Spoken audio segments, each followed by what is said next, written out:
एक इस्लामिक मुल्क है, उस पर रिसर्च भी हुई है इस सब्ज़ी पे। जनाब सैयदा फ़ातिमा ज़हरा सलामुल्लाह अलैहा, दुख्तर रसूल, कायनात की शहज़ादी, आलमीन की शहज़ादी, जन्नत की सरदार, जन्नत की शहज़ादी, उनको एक सब्ज़ी पसंद थी, कुल्फ़ा। कुल्फ़ा, कुल्फ़े की सब्ज़ी अगर कोई चाहता है, हाँ कुल्फ़ा, कुल्फ़ा हमारे यहाँ कुल्फ़ा कहते हैं और जो फ़ारसी में कुल्फ़ा बोलते हैं।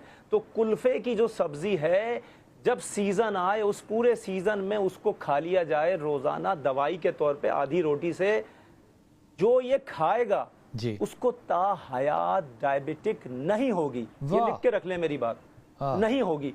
और ये जनाब सैयदा को बहुत पसंद थी और इस पर रिसर्च जब की गई तो मालूम चला ये तोहफा है, ये अहले बैत अलैहिमुस्सलाम का दुनिया को तोहफा है। अगर वो ये सब्जी सीजन में खा लें और सीजन में खाने के बाद जिंदगी भर शुगर नहीं होगी, और जिनको है उनकी रिवर्स हो जाएगी। जिनको शुरू हुई है अभी, शुरू में अगर खा लेंगे उनकी रिवर्स हो जाएगी। इसके अलावा लोबिया का इस्तेमाल रखें, लोबिया, करेले का इस्तेमाल रखें अपनी ग़िज़ा में। लोबिया का इस्तेमाल, सफ़ेद वाली हो लाल वाली हो, लोबिया का इस्तेमाल रखें, करेले का इस्तेमाल, करेले के साथ गोश्त मिलाया जा सकता है।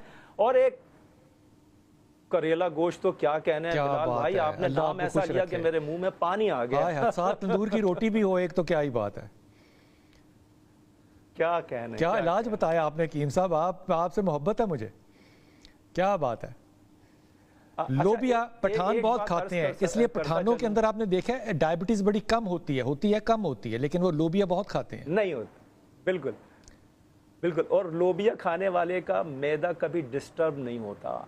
और देखिए एक चीज़ और बताऊं बिलाल भाई, पहले ज़माने में शुगर बहुत बहुत कम लोगों को होती थी, शादो नादिर किसी को होती थी, वरना होती नहीं थी। अब उसकी वजह क्या थी, उसकी वजह क्या थी? अब इसका मतलब ये नहीं है कि मैं जो वजह बताऊं तो सब उसी को करना शुरू कर दें। ये जो घुड़सवारी थी ना, घोड़े पे सवारी करने से इंसान की बॉडी इतनी वाइब्रेट होती थी, ना लीवर पे फैट आता था और ना पैंक्रियास पे फैट आता था, ना जिस्म की बॉडी पे फैट आता था, ना हार्ट अटैक आता था, ना शुगर आती थी, ना बीपी आता था। अब इसका मतलब ये नहीं है सब अपनी होंडा सिटी और कोरोला बेच के सब घोड़े खरीद लें, इसका मतलब ये नहीं है।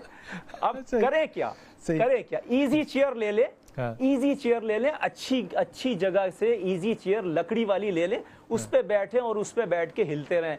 वो कम से कम उसका 20-30% घुड़सवारी का फायदा आपको मिलेगा। बहुत सही बात, उससे आपकी शुगर भी कंट्रोल में होगी। बहुत। एक कॉलर है हमारे साथ, बात कर लें जी। अस्सलाम वालेकुम बेटा। अस्सलाम वालेकुम। वालेकुम सलाम।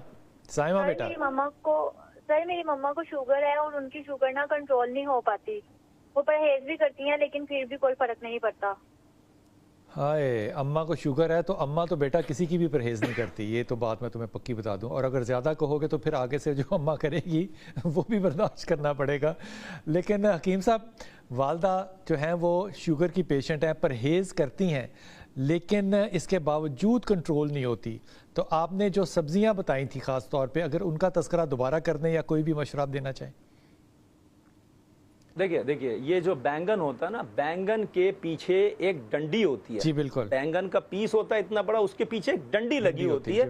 उस डंडियों को काट लें। अच्छा। उस डंडियों को काट लें और उसको धोकर उसका सूप बना के सूप पिया जाए, और उसको सुखाकर उसका पाउडर बना लें और उसका पाउडर फक्की के तौर पे लिया जाए तो शुगर कंट्रोल होती है। इसके अलावा जो बहुत तेज़ी से शुगर कंट्रोल होती है, मेरे मौला रसूल खुदा ने फरमाया, ये जो मेथी है इसके फ़ायदे अगर लोगों को पता चल जाए तो सोने के दाम बिकना शुरू हो जाएगी। अच्छा। तो मेथी का एक चम्मच रात को भिगो के रख दें पानी के अंदर जी, और सुबह मेथी दाने का वो पानी जो है पी लें।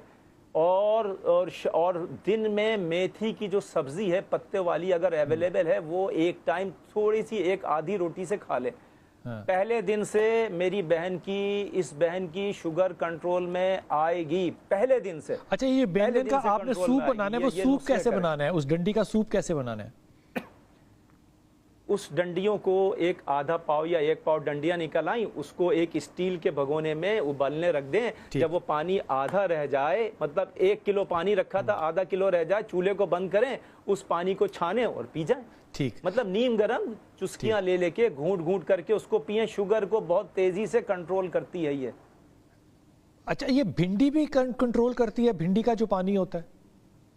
जी हाँ, बिल्कुल। भिंडी का पानी काट कर उसको रात को डुबो दें और भिंडी का पानी पिएं, वो भी कंट्रोल करती है। एक चीज और जिक्र कर देता हूं बिलाल भाई, इमाम रिज़ा अलैहिस्सलाम के पास एक शख्स आया और उसने शुगर की बीमारी की, मतलब शुगर की बीमारी लोग मानते नहीं है कि उस वक्त भी थी, लेकिन थी। लेकिन उसने जो निशानियां बताई, उसने कहा गुनूदगी होती है, खाना खाने के बाद मुझे एकदम नींद आती है, नकाहत होती है और मेरा वजन बहुत ज्यादा तेजी से गिरने लग गया है, मैं परेशान हूं, मैं क्या करूं, और मेरी पल्पिटेशन होती, ये सब जिक्र किया।